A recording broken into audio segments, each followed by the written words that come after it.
દેશ માટે શહીદ થયા છે આ ક્રાંતિવીરો. જાણવું છે? આ જુઓ.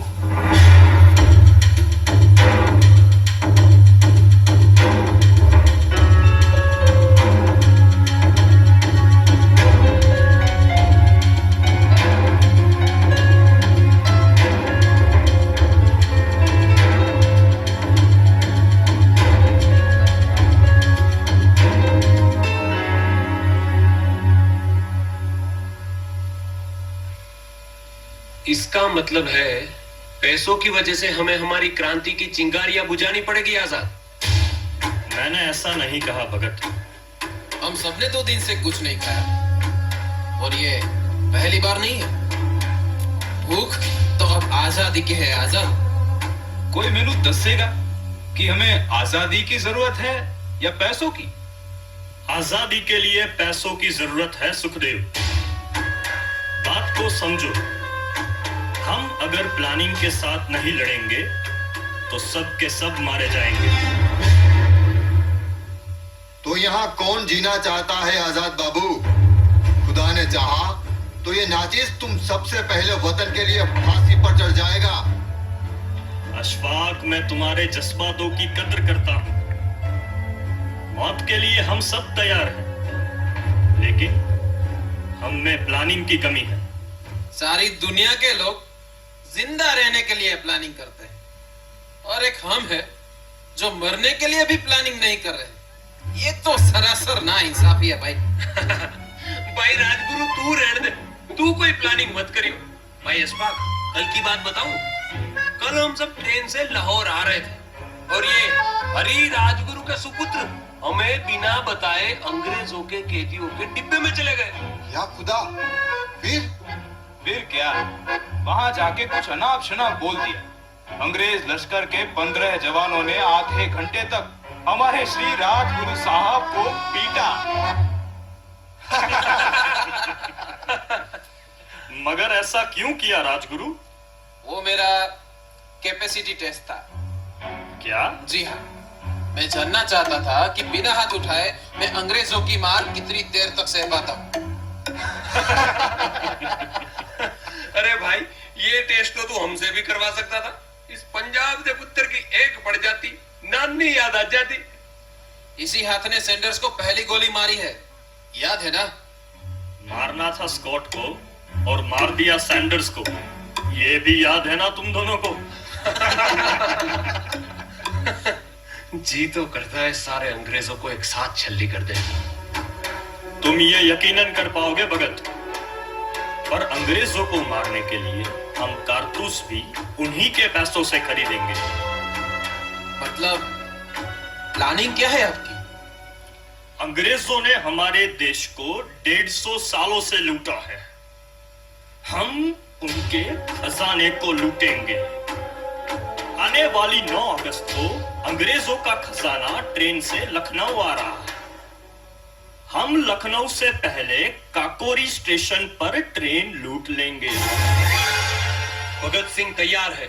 सुखदेव भी. राजगुरु भी. नहीं. खजाने को लूटने से सारे देश की पुलिस का ध्यान काकोरी पर जाएगा और भगत सिंह की देश को जरूरत है. आजाद साहब, काकोरी अभी आप मुझ पर छोड़ दे. मैं, रोशन सिंह और राम प्रसाद खजाना लूट लेंगे.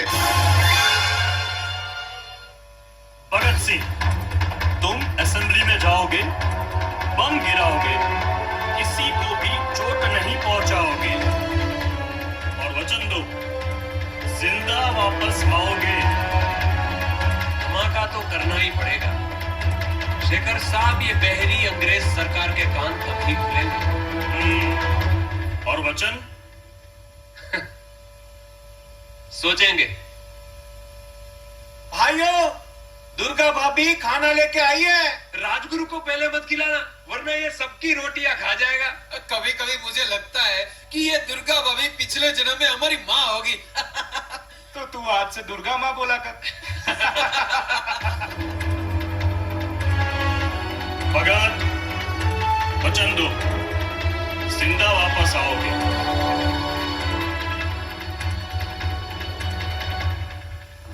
सेंडर संहार डाला, गोरे को डार डाला, क्रांति विचार डाला, वतन का विद्यार्थी, खजाने को रोक डाला, दुश्मनों को ठोक डाला, चकमे से चौक डाला, मक्कम महारथी, असेंबली में बम डाला, क्रांति का खंभ डाला, शहादती अंब डाला, हुआ शरणार्थी, साई अनंत भगत तिरंगे की जान दो, क्रांति के बिना कैसे मुक्त होत भारती, क्रांति के बिना कैसे मुक्त होत भारती, क्रांति के बिना कैसे मुक्त होत। काकोरी ट्रेन लूटवा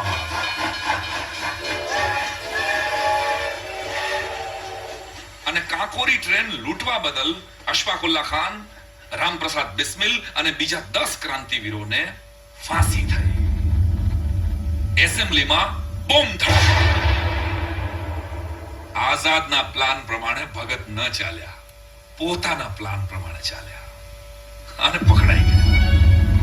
લાલા લજપત રાયને મારનારા સેન્ડર્સની હત્યા બદલ અને એસેમ્બલીમાં બોમ્બ ધડાકો કરવા બદલ ભગતસિંહ, સુખદેવ અને રાજગુરુને ફાંસીની સજા મળી. યાદ રાખજો સજ્જનો, તમારા તિરંગામાં જે લીલો રંગ છે એ કાકોરી ટ્રેન લૂંટનારા ક્રાંતિકારી શહીદ અશફાકુલ્લા ખાનનો છે. તેમાં સફેદ રંગ ગાંધીજી અને સરદારનો છે. પણ મારો કેસરીઓ, અરે મારો કેસરીઓ તો મારા ભગત, સુખદેવ અને રાજગુરુનો છે. આઝાદ, સુભાષ અને સાવરકરનો, શ્યામજી કૃષ્ણ વર્મા, સરદાર સિંહ રાણા અને લાલા લાજપત રાયનો છે. મેડમ કામા, દુર્ગા ભાભી અને કેપ્ટન લક્ષ્મીનો છે. ભગતસિંહ, સુખદેવ અને રાજગુરુની ફાંસીનો દિવસ તો 24મી માર્ચ 1931 નક્કી થયો હતો. પણ અંગ્રેજોને બીક હતી કે ક્યાંક આખા લાહોરની પ્રજા જેલની દિવાલો તોડી અને આ ત્રણેયને રાત્રે છોડાવી જશે તો આ પાછા નહીં પકડાય. એટલે 23મી માર્ચ સાંજે 7:35 લાહોરના જેલર ખાન બહાદુર મોહમ્મદે આ ત્રણેય વીરોને ચૂપચાપ ફાંસી આપવાનું નક્કી કર્યું હતું.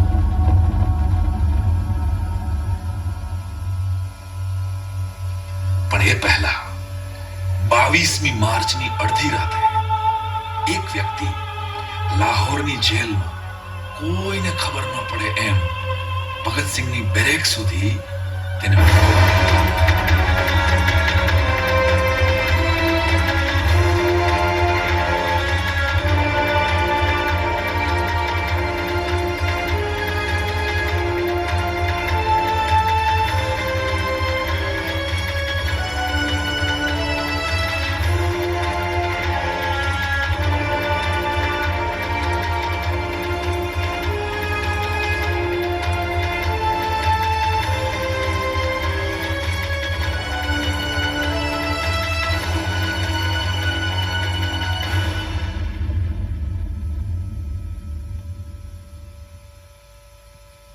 भगत,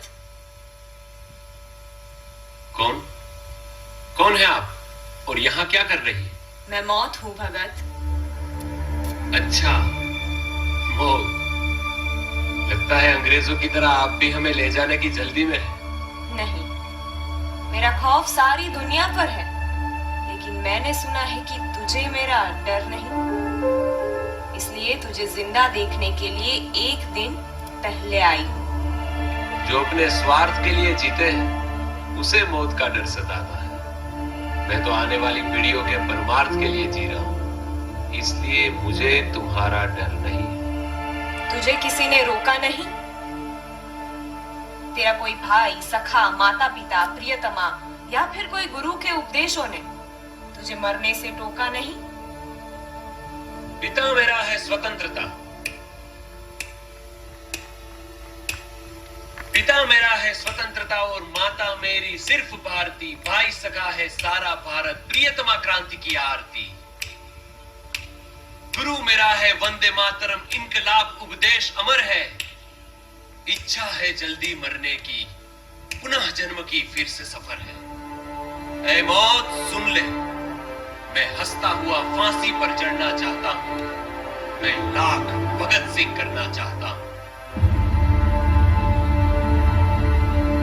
कई लोगों को मरते देखा है, जो मरते वक्त अपना धार्मिक ग्रंथ हाथों में ले ही लेता है, और एक तुम हो जो आखिरी वक्त में भी किसी रशियन क्रांतिकारी को पढ़ रहे हो?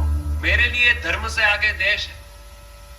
आखिरी वक्त अगर धार्मिक ग्रंथ को छू लूंगा तो शायद किसी को लगेगा कि भगत मौत से डर गया है।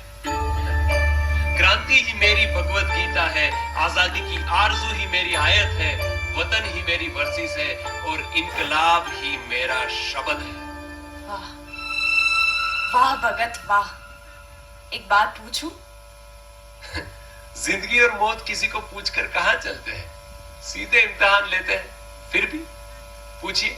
मान लो, क्या? मान लो तुम्हारी फांसी टल जाए तो? लेकिन क्यों मान लूं?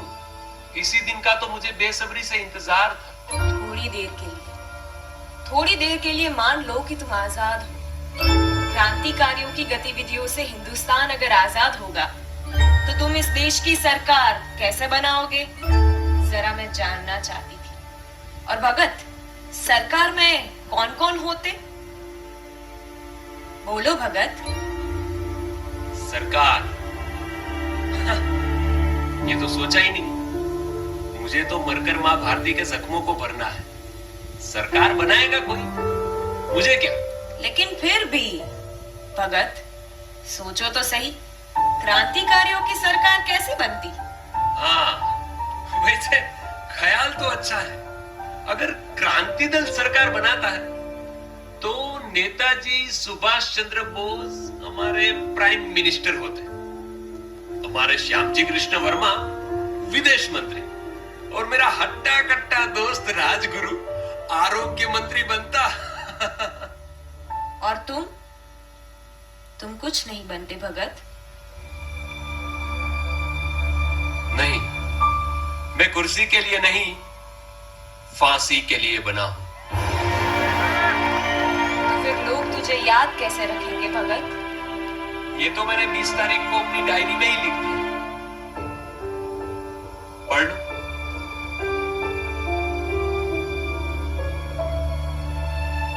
अंग्रेजों की जड़ें हिल चुकी है, ये 15 साल में चले जाएंगे।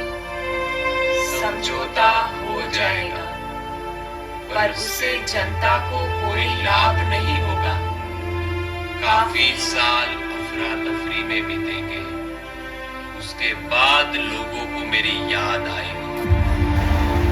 भगत, तुम निर्भय हो, निर्मोही हो, वतन के वीरक्त जोगी हो। न कभी मैंने आज तक ऐसा वीर देखा है, न शायद कभी देखूं।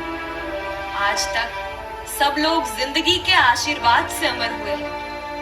मैं स्वयं मृत्यु तुम्हें आशीर्वाद देती हूँ। जा भगत सिंह जा, तू मरकर भी अमर हो जाएगा। जब तक ये धरती रहेगी तब तक तुझे कोई नहीं भुला पाएगा। तुमने जिंदगी को ही नहीं, मृत्यु को भी धन्य किया है।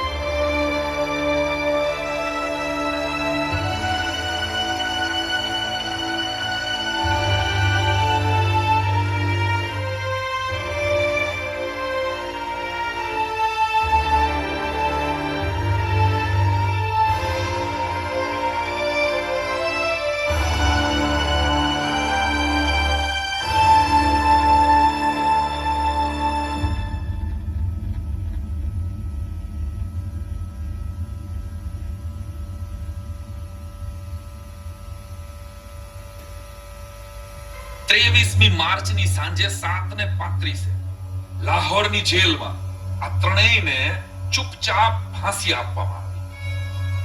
તિરંગાના કેસરિયા તાર તો વણાઈ ગયા, દેશના લીલુડા માથા વધેરાઈ ગયા અને માં ભારતીના પ્યારા ત્રણ બાલુડાની મૃત્યુનું મહિમા ગાન કરતા ગુજરાતી શાયર મેઘાણીએ આંસુમાં કલમ બોલીને લખ્યું.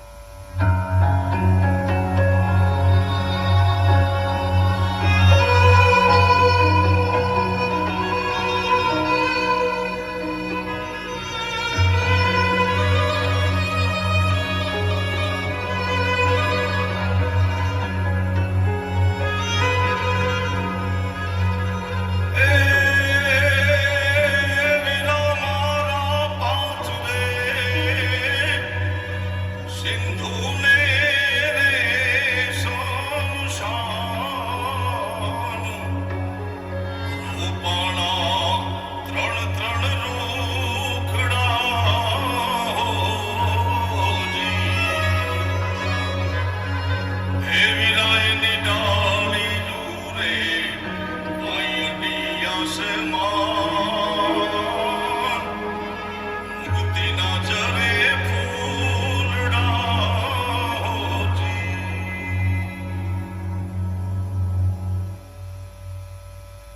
देख लो जेलर, देश के लिए मुस्कुराते हुए मरने वाले ऐसे क्रांतिवीर तुम कभी नहीं देख पाओगे।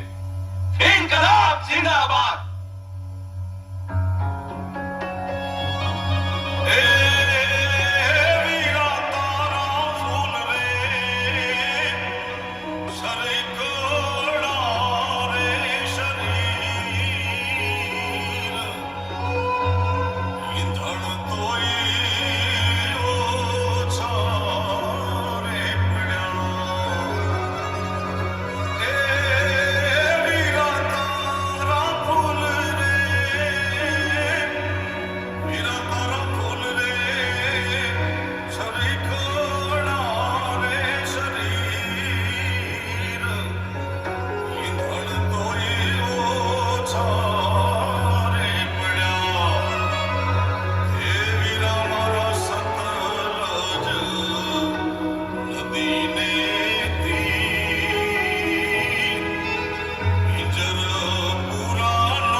It's time to die.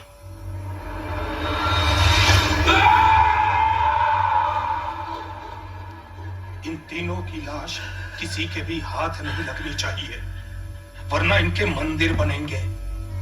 British सरकार का ऑर्डर है, इन तीनों को चुपचाप जला दो और सतलज में बहा दो। जल्दी करो। वीरा तारा